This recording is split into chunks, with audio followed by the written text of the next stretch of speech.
नमस्कार, जय श्रीवन नारायण। स्वागत है आप सभी भक्तों का हमारे YouTube चैनल धर्म ज्ञान विद पंडित जी में। आज हम आपके समक्ष एक ऐसा विषय लेकर प्रस्तुत हुए हैं जो अपने आप में एक धर्म ग्रंथ है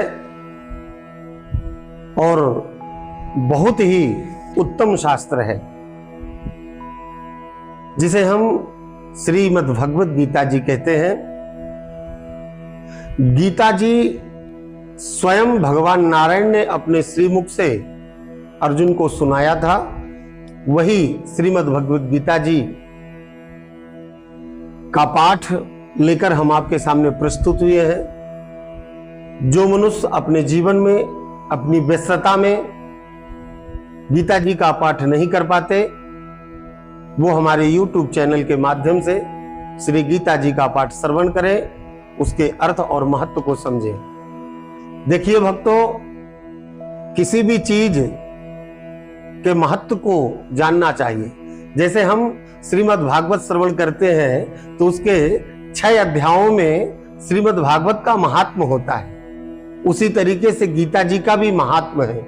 किसी के महत्व को जानना चाहिए तो सबसे पहले हम क्या जानेंगे? गीता जी का महात्म। गीता जी का महात्म क्या है? किसी ने कहा कि आचार्य जी, गुरु जी, गीता जी का पाठ करने से क्या होता है? तो भक्तों, मैं आपको बताऊं, श्रीमद् भगवद गीता जी को जो शुद्ध चित्त मन होकर, पवित्र होकर, अंतःकरण में भगवान नारायण की छवि को रखकर गीता जी का पाठ करता है, वह समस्त पापों से मुक्त होकर अंत में नारायण धाम को प्राप्त होता है। फिर दूसरी बात, जो मनुष्य प्रतिदिन गीता जी का पाठ करता है, एक श्लोक करे, एक नहीं कर पाता, आधा श्लोक करे, करते करते जब वह नित्य प्रति ऐसा करते हैं तो उनका मन भगवान के चरणों में लग जाता है और भक्ति आगे बढ़ने लगती है।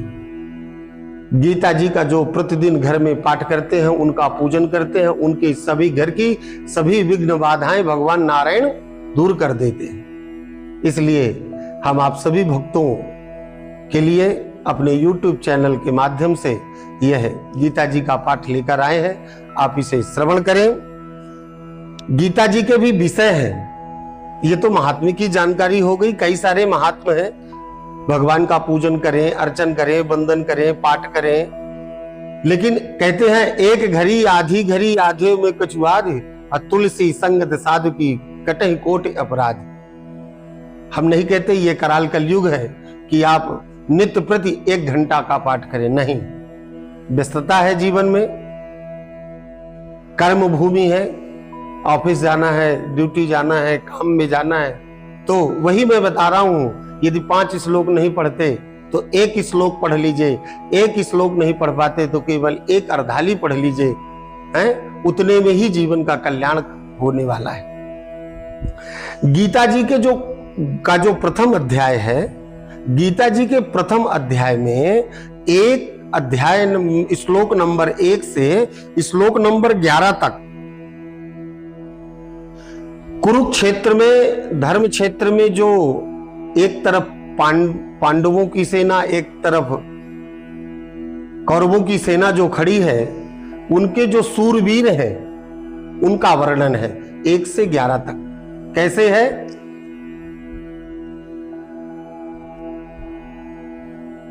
कुरुक्षेत्र में युद्ध की तैयारियां हैं। दोनों तरफ दोनों सेनाएं खड़ी हैं, दोनों सूरवीर खड़े हैं, सेनापति खड़े हैं। उसी समय राजमहल में धृतराष्ट्र अपने सिंहासन पर विराजमान है और संजय से पूछते हैं कि हे संजय, अब मुझे बताओ कि कुरुक्षेत्र में क्या होने वाला है, क्या तैयारियां चल रही हैं वहां पर।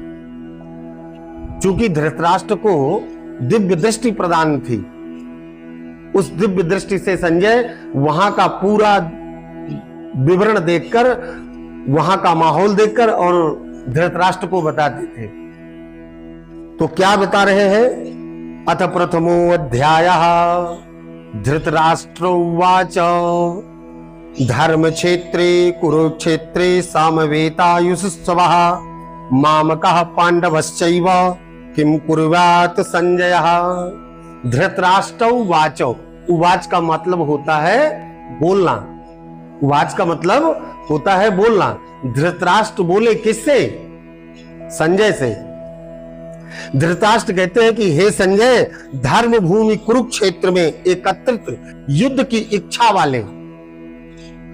इच्छा वाले मेरे और पांडु पुत्रों ने क्या किया, क्या तैयारी है वहां की, मुझे बताओ। तब संजय कहते हैं, संजय उवाच, संजय कहते हैं, दृष्ट्वा तु पांडवानीकम ब्रूढ़ं दुर्योधनस्तदा आचार्यमुपसंज्ञाय राजा वचनमब्रवीत्। संजय कहते हैं, दृष्ट्वा तु पांडवानीकम ब्रूढ़ं दुर्योधनस्तदा। संजय बोले, हे राजन, उस समय जब धृतराष्ट्र ने यह प्रश्न किया तो संजय ने देखा, कहते हैं कि राजा दुर्योधन ने ब्रूहि चक्र रचना युक्त पांडवों की सेना को देखकर द्रोणाचार्य जी के पास गए। अपने जो गुरु है, कुल गुरु द्रोणाचार्य जी के पास जाकर और यह वचन कहा। क्या कहा? संजय बताते हैं धृतराष्ट्र को कि महाराज, आप इस जो राजा है, राजा दुर्योधन जो है, वो उस ब्रूहि कार्य रचना चक्र को देखकर और चकित रह गए और गुरु जी के पास गए। किनके पास? द्रोणाचार्य जी के पास। और क्या बोले? पश्यताम पांडुपुत्राणाम माचार्य महति चमूम ब्रूढ़ं द्रुपद पुत्रेण तब शिष्येण धीमतः। हे आचार्य, पश्यताम पांडुपुत्राणाम माचार्यम महतिम चमूम ब्रूढ़ं द्रुपद पुत्रेण तब शिष्येण धीमतः। हे आचार्य, आपके बुद्धिमान शिष्य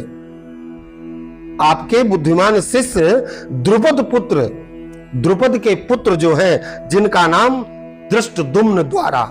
दृष्टद्युम्न है, उनके द्वारा जो ये ब्रूहि कार्य रचना हुई है, ये खड़ी हुई है जो रचना, जिनकी रचना उनने की है, पांडु पुत्रों की सबसे बड़ी सेना को देखिए। हे गुरुदेव, इस सेना की ओर देखिए कि कैसे विचित्र इनने इस युद्ध की रचना किया है। ये कौन कह रहा है? कौन कह रहा है? ये दुर्योधन कह रहे हैं अपने गुरुदेव से, जिनका द्रोणाचार्य जी से। क्या कहते हैं कि अत्र सूरा महेवासा भीमा अर्जुना समायुधि युयुधानो विराटस्य द्रुपदस्य महारथा दृष्टकेतुश्कितातानः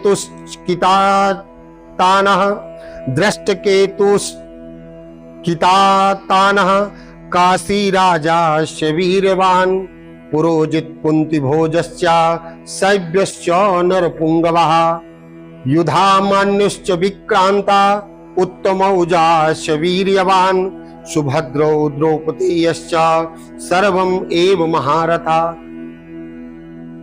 कहते हैं कि महाराज, इन सूरवीरों को देखिए। ये जो सूरवीर अपने अपने रथ पर सवार होकर और युद्ध करने के लिए तैयार हैं, इनकी तरफ देखिए कौन कौन खड़े हैं। इस सेना में बड़े बड़े धनुष वाले तथा युद्ध भीम अर्जुन के समान सूर्य सत्वादिक विराट तथा महाराज राजा द्रुपद, दृष्टकेतु, चेकितान तथा बलवान काशीराज, पुरोजित, कुंती भोज्य और मनुष्यों में श्रेष्ठ शैव पराक्रमी युधामन्यु तथा बलवान उत्तमौज सुभद्रा के पुत्र अभिमन्यु और द्रौपदी के 5 पुत्रों, सभी महारथी एकत्र होकर खड़े हैं। महाराज, इनकी तरफ थोड़ा देखिए। अस्माकं तु विशिष्टाते तान्निबोध दुजोत्तमः नायका मम सैन्यस्य संजार्थम तान ब्रवीतते। हे ब्राह्मण श्रेष्ठ, कौन कह रहा है? दुर्योधन कहते हैं गुरुदेव से कि हे गुरुदेव, अपने पक्ष में जो भी प्रधान है उनको आप समझ लीजिए, आपकी जानकारी के लिए मेरी सेना में जो जो सेनापति हैं उनको मैं बतलाता हूं। इनकी सेना तो आपने देख लिया, अब अपनी सेना का भी निरीक्षण करिए। भवान भीमश्च कर्णश्च कृपाश्च समितिञ्जयः अश्वत्थामा विकर्णस्य सौमदास्ति तथैव च। हे गुरुदेव, आप तो खुद इस हमारी सेना पे खड़े हैं। द्रोणाचार्य और पितामह भीष्म तथा कर्ण, संग्राम विजयी कृपाचार्य तथा जैसे ही अश्वत्थामा, विकर्ण और सोमदत्त का पुत्र। देखिए, गीता जी का पाठ करने पे बड़ी अच्छी जानकारी मिलती है। अब सोमदत्त का पुत्र का नाम क्या था, वो गीता जी में लिखा है। सोमदत्त का पुत्र भूरिश्रवा, भूरिश्रवा वो भी यहां पर खड़े हैं। आगे क्या कहते हैं, देखिए, अन्ये चावाहवा सूरा मदार्थे त्वक्तय जीवता नाना शास्त्र पहाराण सर्वं युद्ध विशारतः। अन्ये चा वाहवा सूरा मदार्थे त्वक्त जीविता। कहते हैं और भी मेरे लिए जीवन की आशा त्यागने वाले बहुत से सूरवीर। क्या कह रहे हैं दुर्योधन, क्या कहता है गुरुदेव से कि महाराज इतने भी नहीं, और भी सारे ये सैनिक अपने जीवन को मेरे लिए त्यागने के लिए और तैयार खड़े हैं। अनेक प्रकार के शस्त्रों से सुसज्जित और सब के सब युद्ध में चतुर और निपुण हैं। अपर्याप्तम तदस्माकं बलम भीष्मभिरक्षिताम पर्याप्तम युद्ध में तेषाम बलम भीमाभिरक्षिताम। कहते हैं कि भीष्म पितामह द्वारा रक्षित, भीष्म पितामह एक ऐसे योद्धा थे कि उनके सामने कोई टिक नहीं सकता था।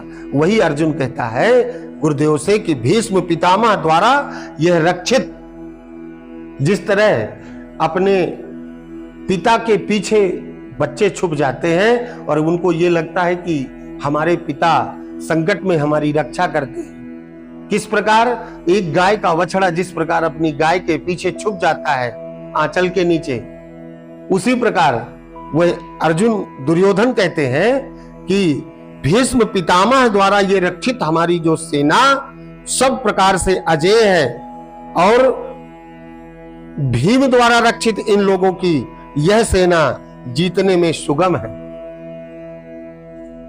हमारे जो सेना है ये किससे रक्षित है, भीष्म पितामह द्वारा, और पांडवों की सेना क्या है, भीम के द्वारा। यहां कहता है ये जो भीम के द्वारा रक्षित इस सेना है इसे हम जीतने में सुगम है। आगे क्या कहते हैं सुनिए, अन्येषु च सर्वेषु यथा भाग व्यवस्थितः भीष्ममेवाभिरक्षन्तु भवन्तः सर्व एव ही।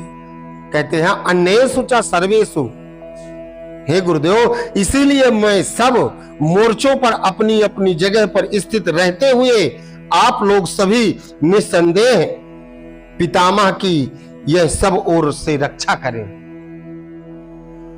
आगे क्या कहते हैं कि तस्य संजानयन हर्षम कुरु वृद्धम पितामह सिंहनादम पिनादोच्चै शंखम ददौ प्रदातवान।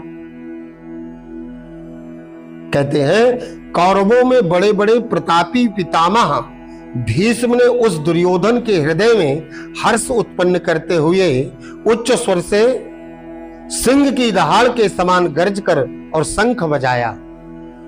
कहते हैं कौरवों में वृद्ध बड़े प्रतापी पितामह भीष्म ने उस दुर्योधन के हृदय में हर्ष उत्पन्न करने के लिए, खुशी मनाने के लिए किए, कहीं इनको सबको देख के कहीं डर ना जाए, इसलिए उसको हर्ष उत्पन्न के लिए, खुशी मनाने के लिए उच्च स्वर से सिंह की दहाड़ के समान गरज कर और शंख को बजाया। ततः शंखश्च भेयाश्च पांडवानाक गोमुखः सहसैवा भयहन्त्या सा शब्दास्तु मलोद्भवः। इसके पश्चात शंख और नगारे तथा ढोल मृदंग तथा शंखश्च भेर्यश्च, ढोल नगारे मृदंग और नरसिंह आदि बाजे एक साथ ही बज उठे। उनका वह शब्द बड़ा भयंकर हुआ। जब एक साथ गर्जना होने लगी, सिंह की, ढोल की और शंखों की, सिंह की दहाड़ के समान शंख बजाने वाले योद्धा शंख को बजा रहे हैं। दोनों तरफ खलबली मच गई। और आगे क्या कहते हैं? ततः श्वेतिर हरैर्युक्तै महते नंदने स्थितौ माधवा पांडवश्चैव दिव्यो शंखो प्रदुत्तमः। इसके अंतर सफेद घोड़ों से युक्त, ततः श्वेत, श्वेत माने सफेद, इसके अंतर सफेद घोड़ों से युक्त उत्तम रथ में बैठे हुए श्री कृष्ण महाराज और अर्जुन ने भी अलौकिक शंख बजाया। ये तो कांडव पहले तो बजाया कौन? कौरवों ने। अब श्वेत घोड़ों, जिनका श्वेत घोड़ों की सवारी है, भगवान नारायण श्री कृष्ण महाराज ने अर्जुन को रथ में बिठाए हुए और अलौकिक शंख को बजाया। अब कौन सा शंख बजाया? देखिए भक्तों, यहां पर एक और गूढ़ जानकारी मिलेगी। भीष्म ने कौन सा शंख बजाया, कृष्ण ने कौन सा शंख बजाया, अर्जुन ने कौन सा शंख बजाया, ये सभी के पास शंख थे और सभी के शंखों का नाम भी अलग अलग था। आगे जब हम पाठ करेंगे, आप श्रवण करेंगे तो आपको मालूम पड़ेगा। अब भगवान नारायण ने कौन सा शंख बजाया? पांचजन्यम ऋषिकेशो देवदत्ता धनंजयः पांडवौ दधौ महाशंख भीम कर्म ब्रुकोदरः। श्री कृष्ण महाराज ने अपने पंचजन्य नामक अर्जुन ने देवदत्त नामक, कृष्ण ने कौन सा बजाया? पांचजन्य। अर्जुन ने कौन सा बजाया? देवदत्त नामक शंख।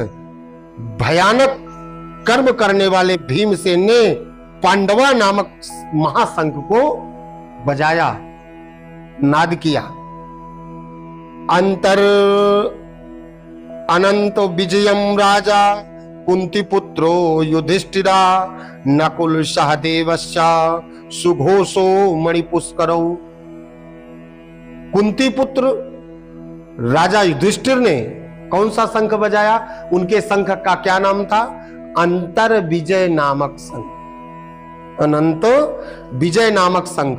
और नकुल तथा सहदेव ने सुघोष और मणिपुष्पक नामक शंख को बजाया। अपन ने चर्चा किया था 1 से 11 तक इन महारथियों की सेनाओं को उनने देखा और शंख का ननाद ही हुआ। दोनों तरफ से शंख बज गए। अब आगे कायश्च परमेश्वास्वा शिखंडी चा महारथा दृष्टद्युम्नो विराटस्य सत्याकृष्य पराजितः द्रुपदो द्रौपदश्चैव सर्वेषा पृथिवीये पते सुभद्रस्य महाबाहु शंखमाधुर्य पृथक पृथक कश्यपस्य महे वासः।